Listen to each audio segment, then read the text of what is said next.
Hello, and welcome to the HPTV Podcast, the podcast where we talk about all things Harry Potter on HBO. We are early, and we are rocking. I'm Mitchell, here with Jamie and Steven. You can find us on all social media at HPTV Podcast or email us at hptvpodcast@gmail.com. I get that right? You guys look doubtful. No, I think that was great. Nailed it. On the money. Today we're going to give you the normal news and notes updates, and then we're going to discuss the Harry Potter and the Philosopher, Sorcerer's Stone audiobook full cast edition, which has recently come out, and we've been listening. But first, there's no major news updates. We did get an update that a fake update was fake, and that was that there was going to be a narrator. There was someone cast, and now people are debating whether he's actually even in the show or not. But essentially a guy who was probably in there for some small bit part. People were like, ooh, he's going to be a narrator. And we were thinking, how would that change the perception of the show? Turns out it's not even true. But, you know, why do people think that? He narrates other stuff, right? Is that why they thought he'd be a narrator? He's a narrator of something else? I don't remember. I don't know. His name was just Tom. Come up with the craziest crap and run with it. His name was Tom. Classic narrator name. It.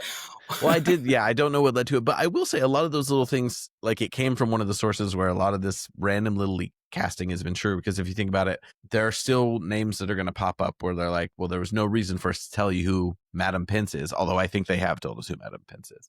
Anyway, no other huge news. We've seen a bunch of fake fan stuff start to emerge, some fan art, some fan trailers with Sora and the AI edition. I haven't seen anything that's like a full-on scene with the new actors, but I've certainly seen a lot of Harry Potter stuff start popping up.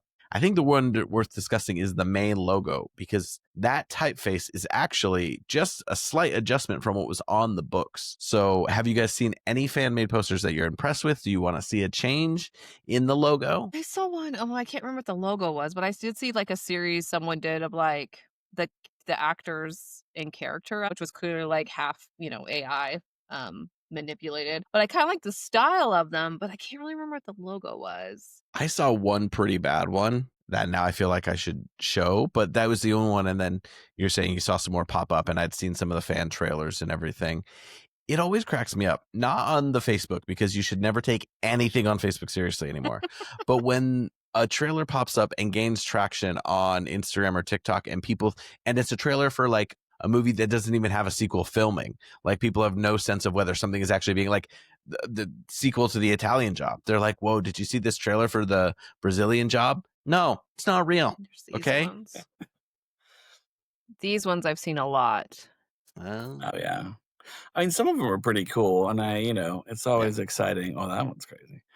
To see just what people come up with and everything, but I don't know. You can usually tell that it's just lower quality, and then I don't know. It's gonna be different from that, so it's kind of like let them do what they want. And honestly, when it comes to stuff like the logo, I don't know that I care that much. I care much more about like the content of the show, and if they have the story arcs are as powerful as they should be and everything. Well, this one has been circulated for a long time. This is great if you're listening to the podcast. Yeah, it has like a lightning bolt in the middle of the of Potter. I think because the vibes, especially the bottom of the P being a lightning bolt, I think that there's no way they're going to change that out. There's no way they're going to get rid of that. I think there's certain things I don't mind like carrying through to keep kind of the Harry Potter logo signature kind of thing. So like if they just take the book covers, although it's different, each country has different covers and different kind of Harry Potter logos. But ours are the best. Obviously. Ours are the best. I mean, USA. Obviously. I think like if they took that, carried that through, or they did something really similar to the movies, I don't mind that. There's certain things that like I get staying within like the Wizarding World realm, because merch and all that, like it is a business at the end of the day. And so I like, and Hogwarts, a lot of people have talked about the look of Hogwarts. I don't mind if they don't completely change the look of Hogwarts. I more care that they add more to Hogwarts. Like they make it more interesting on the interior and things like that. Like we see more magic within the school. So at the end of the day, I'd rather have those things than trying to keep the looks of other things in the movies, like character looks and costuming and things like that. Like again, which are going to overlap a little bit, but I want it to be its own thing. The castle could just have a different vibe. That could be Nice and refreshing. So here's a question that someone posed on Reddit. It's between the logo, Hedwig's theme, and the castle. What would you most want to change? And what would you most be okay with being the exact same? I think Hedwig's theme. I I think that has to. That's I like love iconic. Hedwig's Yeah. theme, but I think it's iconic to the movies, and that should be allowed to stay as a movie thing. And I think a big signature of this is going to be its own sound. I think they're going to Yeah. weave it in at least somewhat, but yeah, they need to Yeah. have the sound. Like I told you guys that I like the sound from Cursed Child. They use kind of this ethereal sound and this whooshing and whatnot. And I actually, it's not that crazy different from the background vibes from the audiobooks, which we'll talk about. So I don't mind, but I think they'll work the music in. I think overall the music was a strength of the films. Yeah. The castle, as I've said from the beginning, I want a different vibe. Don't want it to be copycat. Just keep it consistent. I don't care if it looks wrong. It's fine. The movie castle is not really at all how I imagine the castle, which is fine in some ways, but like just looking at different interpretations of drawings and stuff of what Hogwarts could be and just a little more like magical. But I get that it needs to kind of look like a regular castle, but Muggles really don't see it. They just see ruins. So it can kind of be whatever it wants, or just having a little more hint of like that magic being there. I don't know. You have some more of those turrets that look like they should be falling down at that angle, but they're held up by magic, so it's fine. But there's a lot of cool. I think with the music though, there's a lot of ways to like take classic themes, like even Hedwig's theme, and just change it or add something to it so that it's familiar, but to be embellished or more ethereal, whatever kind of mood they want to go for. So I think it could be cool, but there's some things they want to keep the same. I had a really weird thought this morning because I got the Hogwarts battle game. You guys played that one? And I got a while ago and my kids played it, which was awesome that they wanted to play it, but then they lost a lot of the parts. And so I've been finding them around the house. And today I found a card and I went to put it back in the box. And like the box is really cool. When you open it, it looks like it's the inside of a trunk, so it's like got some binoculars or whatever. And there's a Bertie Bott's every flavor beans, like, a picture of a container in there, like it's in your trunk. And for some reason, that just hit me. It's like, are they going to change the Bertie Bott's every flavor beans like packaging in the new show? Is that going to? I hope theme park's so. going to have to follow suit? Are they going to have to? You know what I mean? Like, but then all the games and stuff, everything pre 2025 is going to be like wrong and outdated, and they're going to have to go and I don't know, retcon. I don't know. That part just feels kind of weird. How much are the theme parks going to follow? Because the theme parks are movie based. The actors are at on the rides, like you see them. So I don't know if they're just going to stick to that and hold that down, or maybe they'll do both. So then people have to collect both. Yeah. So they'll get Universal the Studios, right? show. Islands of Adventure has like the old school Marvel like cartoon comic land, and then there's Marvel as we know it today, right? And so they just kind of honor that version of it partially because of licensing and they want to stick it to Disney, but also because it's something different. So, but I do think for that reason, though, I think with the all the IP and the merch and stuff, that's why I think it's going to be like similar, but like tweaked. You know what I mean? I think it's going to be the same castle, but I think inside they might dress it up differently or something so that it feels fresh or new or has a different tone to it. But it's it's going to happen. Bertie Bott's every flavor beans. No company keeps the exact same packaging forever anyway. So maybe they've evolved their branding. It depends how popular this is. I think they will weave it in. And if it's an explosively popular thing, then they could transition some things. They're obviously not going to rebuild the castle in the parks. They could literally replace the actors in the show. I doubt that they'll go that far. I think maybe they start adding this music in to the parks. I think Star Wars has done a really good job of keeping its original big themes involved while having different composers and doing it so they could do that with the music. But I think generally, it just mixes in and you get some of the old and some of the new. I think people are just like, we have 7 Spider-Men, okay? I think we're ready. We're ready for this. 2 versions of everything. It's so, again, I just saw a thing Harry where Potter metaverse. Someone was posting about it and then someone commented, why are they messing with perfection? And I'm like, F off. It is not I get the nostalgia. That's a part of people's childhood. The movies are very nostalgic. But if you have read the books and you are saying those movies are perfection, you gotta stop. You're driving me nuts. Crazy. Like there's so much there's so much less magic. It's just there's so much less character development that of course you can't do in a movie all the time when you're adapting. It's like it's totally understandable. It is what it is, but it's gonna feel completely different, even just doing all they are. But I do think they'll mix things in. It's just interesting. It's just such huge IP. Like Spider-Man's obviously huge, but it's not like there's a Spider-Man park based off of Tobey Maguire and then they had to decide what to do with whatever. Like, it Jimmy, they is built New interesting. York to look like it looks in the Oh, Spider-Man. that's why Tobey New York looks the way it does. Who I have knew? 2 quick ones to run by you guys. One, have you gotten your tickets for Cursed Child? Yes, I spent No, insane I amount of need money. to pull that trigger and do it Not because insane. we're gonna go. They have not been selling out as fast here as they were in Denver, though. So Yeah, I keep checking and they're still there. But they're I'm gonna not do sold it. I'm gonna out, do it but this the good tickets are sold out. Okay. And they Yeah. were going, and I week. I will can't say afford those anyway. So. it was reasonably priced, and I like this is what we would pay for like an average show. It's just that I paid this much for something that I might hate, but I There's gotta a do good it. chance. I did wait until I could see it for an affordable price, and I Yeah. went by myself have the the first time I saw opportunity. it. That's well, you could It's come here visit 3 me weeks. I gotta go anytime. 3 weeks. Yeah, just I fly have to I asked London. my two kids who are Potterheads, right, if they wanted to go. I want to make sure that they'd be into it before we went. But I also sat them down, like, listen, you need to understand that this is not canon. Okay, I don't want you coming out of here thinking that this is real. Okay, this is BS. I would. But it's supposed to be. You cool should be like, you know how experience. the movies and the books are different, and the books are better. This is worse. It's the third tiers. Well, my kids haven't been to like a major, like my kids have been to like the Rudolph Mine haven't play. either. Like they've never been to a They haven't been like like Mary Poppins or Wicked yet or something. I'm just saying no, Wicked, they haven't been. Wicked came here last year, and I just thought they were just their attention spans just weren't good enough. So I'm like, I really do not want this to be their first like major Broadway. What was that one we saw with the kids in London? It was like a shorter It was version the of like Horrible history. Histories Terrible Tutors. And Yeah. Horrible Histories is like a comedy troupe. They have a TV show, and then they do a bunch of live ones. And so yeah, I like seeing all the like they do it in a regular theater where at night it's a normal one, and during the day they'll put on a kids show. And I know Seth is probably still even 2 years away from any of that, but I'm like, oh, I'm excited to be able to bring him to all the little kids stuff they do in London. We've done the little kids play in the Denver Performing Arts Center. There we go. And I also feel like if we were in London and I took my kids to see Cursed Child, I would feel less precious about it. Here it's like an ordeal. And like I know like obviously there's theater etiquette and that's what I'm very conscious of that.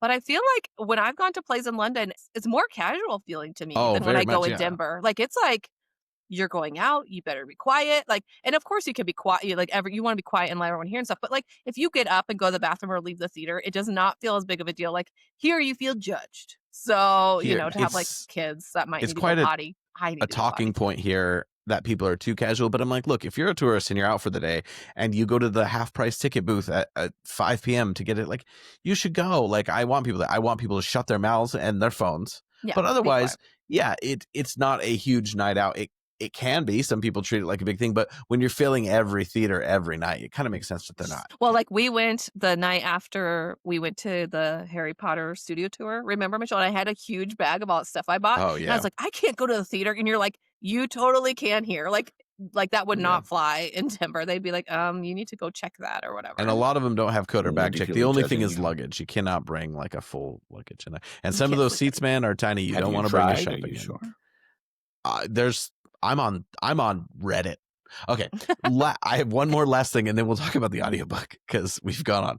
But so I have a friend who I never thought would like Harry Potter. Not dislike Harry Potter, but never thought that she'd care to engage with Harry Potter. And this is a different one from the one I talked about a couple weeks ago. And she's dating my former flatmate, Sam. And apparently he likes the films more than I knew. He's considers himself a Harry Potter fan. But she's read the first she's watched. This is where we're going. The first 2 or 3, and she's obsessed. She thinks it's great. It's fantastic. And so she called Hannah and we we're kind of talking through her journey. And she was like, so Sam has seen these movies many times. He's not an expert. And this is the second friend I've had to be like, look, if you're not going to engage with the books, I'm glad you're engaging with the story in some way. But she goes, yeah, so I have all these theories about the Chamber of Secrets and stuff, and some were wrong and some were more right. And it was so interesting to hear her perspective, like an adult seeing the story for the first time and wondering what's happening next, even though it's the movie version. And then she goes, yeah, well, she's like, I kind of get it because Sam told me that part of Voldemort is kind of like in Harry now, and there's these things. I was like, even Hannah and I our jaws dropped. We're like, that's literally the entire the whole thing for you. That's the story. That's the twist. Like he didn't explain Horcruxes or the prophecy, but I was like, yep. Your Potter passion. But that's what Julia did. So my daughter Julia, she spoiled it for her brother Tommy, the end of book 6, when he was like halfway through book 5 or something. And it was like they got in a fight and she wanted to like really like punish him. So she spoiled the end. That And he sounds like acted like he something didn't I would care. do. But I cared. Yeah, Jamie would have done that. And so he acted like he didn't care. I think he did. But like I cared. I was like, what is wrong with you? Like I almost grounded her for it. But I was like, hey, maybe this is a bit severe for I think I've the said book. this before on here. I accidentally spoiled the ending of Breaking Bad for someone, and I feel bad.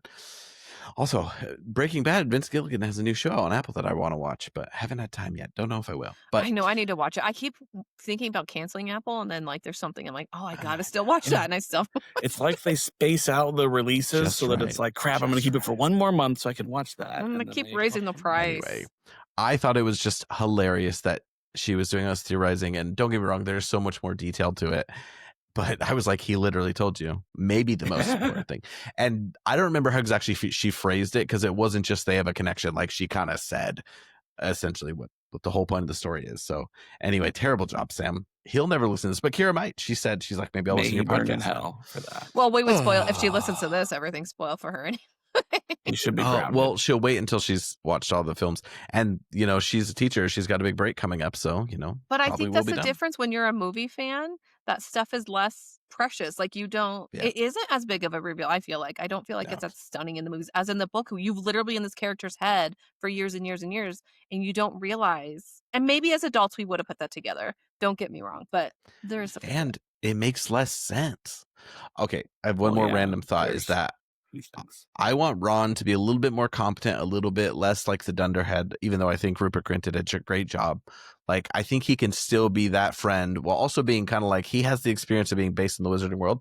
Also, I like the idea of him being lanky, like Ron being called the tall, lanky friend, like in Ferris Bueller or like in The Wonder Years. Anyway, and this twins should be short and stocky, and I don't think that's going to happen. And that's just something that randomly bothered me as we're reading book 2 and listening to book 1. Let's get into listening to book 1.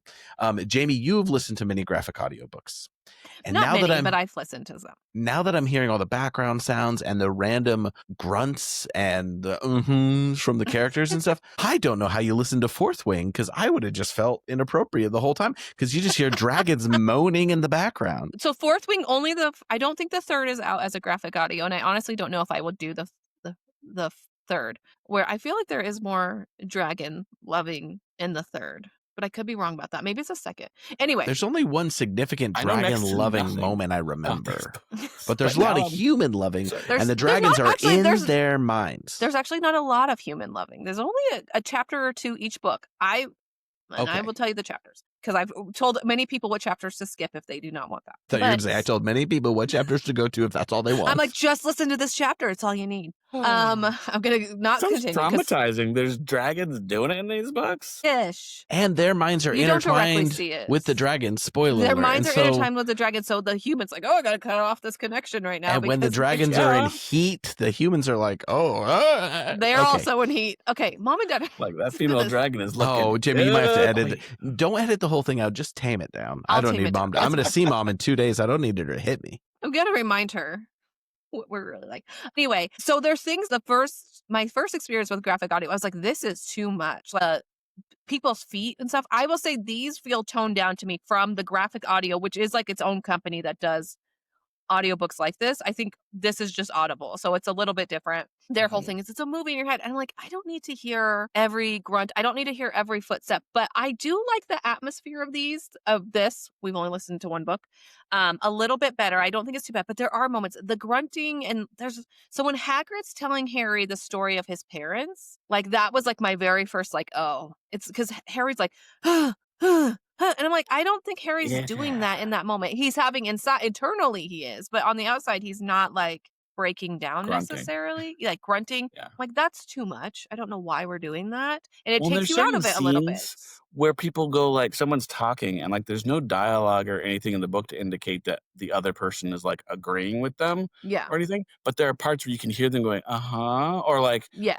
and I'm like, wait a second. I never assumed that would be like, they'd be on board with that or whatever. But it the was. thing about that Sometimes is it works, the but it's like- director's the director's interpretation. So you have to like go along with it. And to me, it's not as bad in this book as other books I've listened to like this. So I will give it that. But I do, yeah, there are things, but there's also moments where that makes it more like it's more because you hear like the zoo sounds. And this is my first time with a narrator, and I love that. I actually got teary eyed hearing her like do some of the narration because it just reminds me back of like when I first read and things like that. So I do love, I think Kush Jumbo, I think she does an amazing job. And I really do. I actually think this is less dramatically done than the movies. And I prefer that. The acting. There's this like kind of response sometimes, and I'm like, chill, dude, it's In okay. the movies, And it's like like, that. yeah, that's the movies. And so this is toned down in that sense for sure. I really liked it though. Like there were parts like the part where Harry and Vernon and Dudley are like fighting at the door for the mail that just came in. And you could hear all the scuffling and like Mhm. banging, and it just makes it seem so much more real. And then it also just made me think about like how physical that all was. And then it talks about like Harry finishing his bacon before Dudley could flip the table over. And I'm like, oh, this crap just like happens. So it gave me like a new perspective on what it's like in their house. Apparently Vernon is that intimidating and possibly physical. And if the three of them are like brawling in front of the mail slot. But it was cool. It just made me think differently about that whole interaction. And there's obviously other places where that happened too. But that was the first one that I really noted that it really adds an element. Yeah, I think overall I want it pulled back like 15 to 20%. There are moments when the music swells and it really fits with the emotion or the magic of the moment. Harry walking into Diagon Alley, they turn it up, but not too much. I think it's well done. Harry meeting Hagrid, there's quite a build up to Hagrid coming in. But yeah, the audible responses from characters, sometimes they make complete sense, or like Harry and the narrator will both like read the end of the shopping list or something. I'm only through the train chapter, the journey to Platform 9 and 3/4 chapter, just for full transparency. But yeah, so there's just a little bit. And then there's times when I'm like, did they need music behind this? Or do they like were too much atmosphere, or like tone down the footsteps or the wind? But then there are some times when it really adds. I thought when Lee Jordan opens he's showing the kids the tarantula and you just hear that. And it puts you in that place. And I was listening on my way home today, which is like a bus and 3 different trains and quite a long walk. So it was like I was in these different environments and I had my headphones in, and it was really cool and sometimes felt very immersive, and nothing has like really thrown me about it, and no voice has really been jarring. Maybe we should head to some voices. First of all, Draco. So there's a handful of posh douchebag voices in the English accent. I'm not a linguist, an accent expert, but I live here, and there's a few of them, and I thought they could have made Draco much worse, but he's good. Yeah. No one stuck out as bad to me. Yeah. I kind of like that no one's kind of like a stereotype. I feel like, so we talked about Mark Addy But does Draco sound, is a bad person. Sorry, go on. but like, but not the stereotype of the voice. But we talked about Mark Addy kind of sounding like Robbie Coltrane. And it's like, I mean, we all love Robbie as Hagrid, so it works. But I really think there's a huge difference in his performance. And I'm not blaming anyone in either which way. That's the way Robbie was directed, I'm sure. But even when he says, okay, how's it supposed to be? It's not you're a wizard, Harry, right? It's like Harry, you're a wizard, whatever. The way it's just like he just says it like it's not like this epic moment like in the movie. And I love that because it just felt more like how when I first read the book, because it just feels like more of Hagrid's character to do it that way. It felt less precious, like this is just what it is, and that's what Hagrid's trying to explain to you. But things like that where I felt performances feel a little more natural to me, and was worried that it would be a little more over the top because it's like There's done like a theatrical play. a few that felt a little bit more staged, Well, especially at the beginning. Like and the kids a little bit, but the kids. Ron and the twins, but then I really quickly got into I thought the twins had a few that were like, oh, that really sounds stage read. But then as they kind of kept chattering with Molly and themselves and they come in to talk to Ron, I thought really quickly I felt right into sync with what they were doing. I will say of the actors that I recognize, which are like Vernon, Petunia, Hagrid, Dumbledore, other than Dumbledore, who it was really good. Love you, Hugh Laurie. None of them was I like, ooh, I can hear that actor really like in just the right Vernon amount. a little bit, but Later on, yeah. Early, he had a few lines where I was like, oh, I can't believe it's that guy. And then later you start to hear it a bit more. Yeah, was there anyone else? I don't know. Have you guys, I don't know how far you guys have gotten, but is there any other characters that have stuck out as good or bad or had a good, fun moment for you? I haven't got to Voldemort yet, spoiler alert, but I'm yeah. excited for that part. I was, from the clips we had seen of Arabella as Hermione, I thought it would sound more over the top, but I was actually pleasantly surprised that it Agreed. sounded a little more natural. And I think for all the kids, you think about these kids are standing in a booth by themselves acting this out. Like it's, I don't know. I don't know how old radio dramas were ever actually done, but there's a Frasier episode where they're all in a room doing it together. And I'm like, that's kind of how I imagine them doing this, even though I know that's not practical and they wouldn't really do it that way. But that's really hard for those kids. So I actually think they did really well. Harry's voice is not at all how I would imagine Harry's voice to be, but I liked it. And like, Well, a few of the kids I thought was slightly older, and then I remembered they're doing the same voice for they're doing 3 different years of it. So Yeah. it's like, okay, that the twins' voices are slightly deeper. But yeah, Harry's isn't. At the same time, I was like, oh, I kind of like how different it is, and it still sounds like an innocent kid. I'm wondering, like, if these voices will ever be part of my, I don't know, because I don't know how much I'm gonna Imagination. re-listen to these. I don't think I'll never re-listen to them, but I think if I in the future want to listen to these again or listen with my kids, I think I'm gonna start with the Jim Dale version. So I was just like, will these be part of like the lexicon of Harry Potter in my mind? Well, my daughter, when I first got it, the morning it came out, I pushed play on it and she listened to the first chapter. She's really into Potter right now because we're reading the books. She was really into it, but we haven't gone further than that because I'm like, oh no, she's not gonna like Jim Dale now. But I do feel like Harry already sounds like post-puberty when he technically really shouldn't be yet. What did you guys? So something interesting. A lot of people talk about Ron's character in the book and in the movies is so different. He's just kind of the comic relief slash. He's just like they're playing him as the opposite of Hermione, where he's a little bit like that in the books, but not as much. He's smart and he comes up with clever ideas and stuff like that. So it was interesting to hear Ron almost a little bit more mature, I would say. But I did feel like it was missing a little bit of that insecurity that is so good in the movies. I don't mind that difference. I kind of like, ooh, let's it's nice to experience it a little hear. bit different way, because he will have his broy moments, his moments where he like defers. I don't know. Let's see. Well, somehow I got into my TikTok algorithm because I get a lot of TikToks about how Ron got screwed over in the movies. There's ones about how like a lot of his good lines where he like has ideas or like they give them to Hermione instead, and so he just kind of like seems that kind of like this dopey person who's just like hanging around Harry and doesn't actually contribute all that much, which is very different from what's in the books. So, I mean, I really liked him too. I don't know that I like saw a drastic difference, and again, because they're going off the book material. But I do think for the series, I really hope a lot more of that shines through in his competency, because there's that insecurity about, not being able to live up to his brothers and stuff. Mm-hmm. But he definitely comes into his own. And I feel like, there's later on in the series, especially, there's moments of insecurity, but he, generally speaking, comes to like accept that he's capable of doing things. And that never really comes through in the books or in the movies, I mean. And there's a reason they do that in the movie too, because like when they get to the wizard chest, all of a sudden he's so confident, and that's so cool to see. Like that character change. But obviously we have more time to see like more depth to the characters in the book, and that's what's happening here. So because it is such a different medium, I think this is different than what Jim Dale's audiobook is. But it's cool to have something so new and to hear the voices. And my favorite thing Stephen already mentioned is not having the rushed screaming dialogue. I cannot wait for 4. It's just like I feel like every adult in the movie is just racing to get through their dialogue because the way they're showing like the fact that they're panicked or hurried is by talking really fast and going. And I'm like, you don't necessarily need that, but there's more time to breathe here, and they're just reading directly from the book. So I'm excited to see what else is to come. It is one more version. I will say, I actually go on. I texted Jamie and Mitchell. I texted you guys about this, like, I don't know, it was 2 or 3 chapters in, I think. And I was like, I feel like I'm cheating on Jim Dale.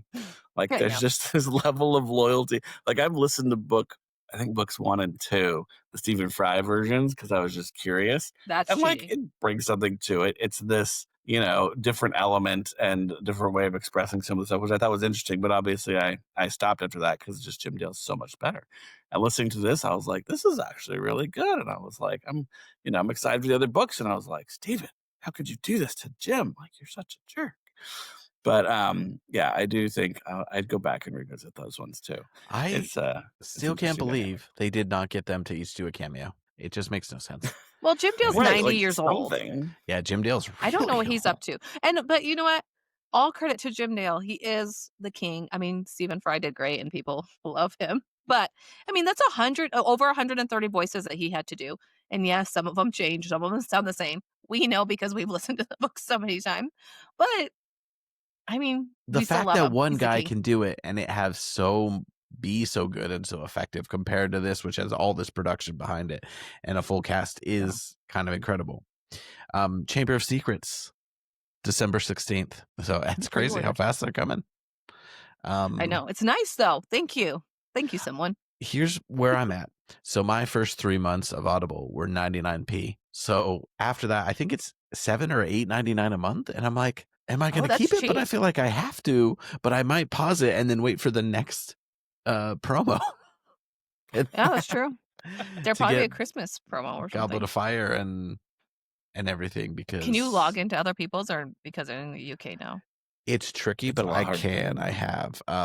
Yeah, using my Amazon accounts was a pain for a while. I tried to keep them. I was hoping they'd work, but no, I had to open a new Prime and a new Audible and like a new Kindle. So like my Kindle now has like a handful of books, whereas my old one, luckily I've read most of them, but it is a pain. I'll just record it on a voice note and send you. It's a long voice. Some extra sounds too. I'm sure there will be a hear any, farts or anything. That's all Jamie. All right. Did you guys have any final thoughts on the full cast audio edition of Harry Potter and the Sorcerer's Philosopher's Stones? I think it's good. I think it takes a little bit of getting used to for anyone out there who like maybe tried it and then didn't hate it. Like, give it a chance. I think it's just, it's kind of going back to like the dramatic radio that used to be before television. So it's kind of a full circle moment. But it is cool. I think it's really cool to hear the different voices.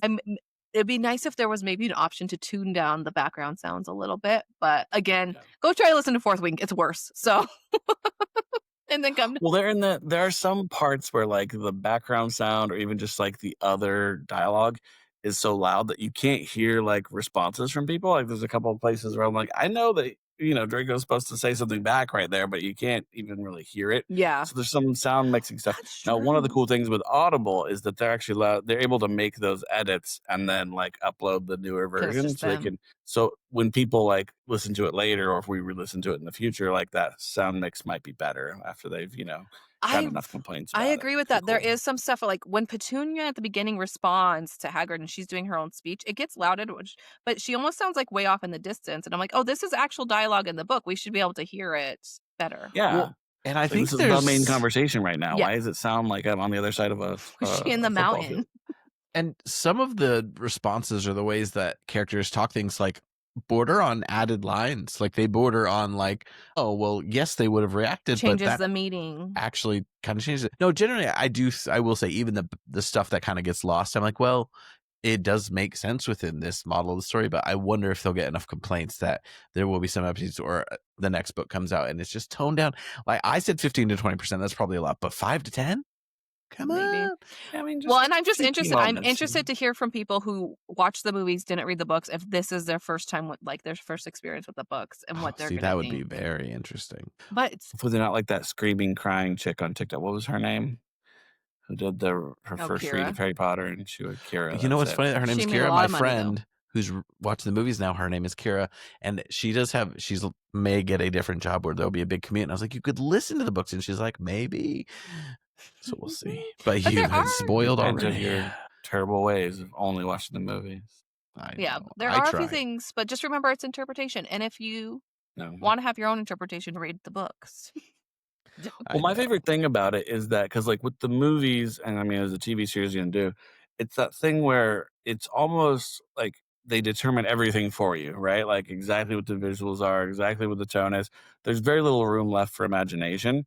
And so that's part of what makes the book so cool, right? Is everyone experiences it their own way. And so this being, it adds extra, it adds more to it, but at the same time, it leaves room for you to still imagine, right? You get to fill in the gaps.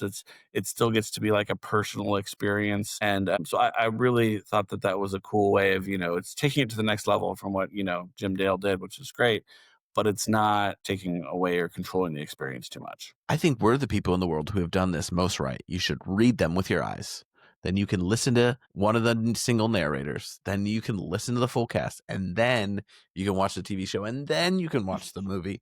And start at 11. Pyramid. Yeah, like I did. Do it that way. It'd be very disappointed. I started at like 6. Yeah, I know you are going. But no, but then you're getting the fulfillment at each level, because as much as I like, my mind does drift no matter what I'm doing when I'm listening to something. Well, and too, like, I've had to take on this perspective with my daughter, like the fact that she wants to watch the movies right after she read the books, which drives me nuts. But I think I said before, I was like, it is kind of cool to go teach her the experiences of like viewing media in different ways and seeing different interpretations of one source material. And so I'm just trying to embrace that, because this is like a very rare opportunity. Like Harry Potter's just so huge that we are going to be able to see it in so many different ways, that you can kind of do it with this one thing where that's pretty rare. Like you know, you don't get a lot of that. It's a good story for the ages, you know? Well, there you go. We'll definitely keep talking about these as we finish the books and as more books come out, more things emerge. Like, it is going to be a very different experience when this is like the Triwizard Tournament and it's much longer books. So we're looking forward to that. But thanks for joining us here on HPTV. Again, please give us a follow at HPTVPod on all your socials, or email us at HPTVPodcast@gmail.com with any thoughts. And if you're watching this on the YouTube or the Spotify, give us a comment, give us a subscribe, 5 stars, all that good stuff. And join us next episode as we're going to be diving deep into the Sorting Hat, finding all the swords and all the other things that could be in there. Mostly just swords, apparently. Yeah, it's got to have something else in there, and we dive into that mystery only a little bit. But start pondering what else. Maybe there's a rogue badger in there if you're a Hufflepuff. Jamie, send us out. Peace out, snitches.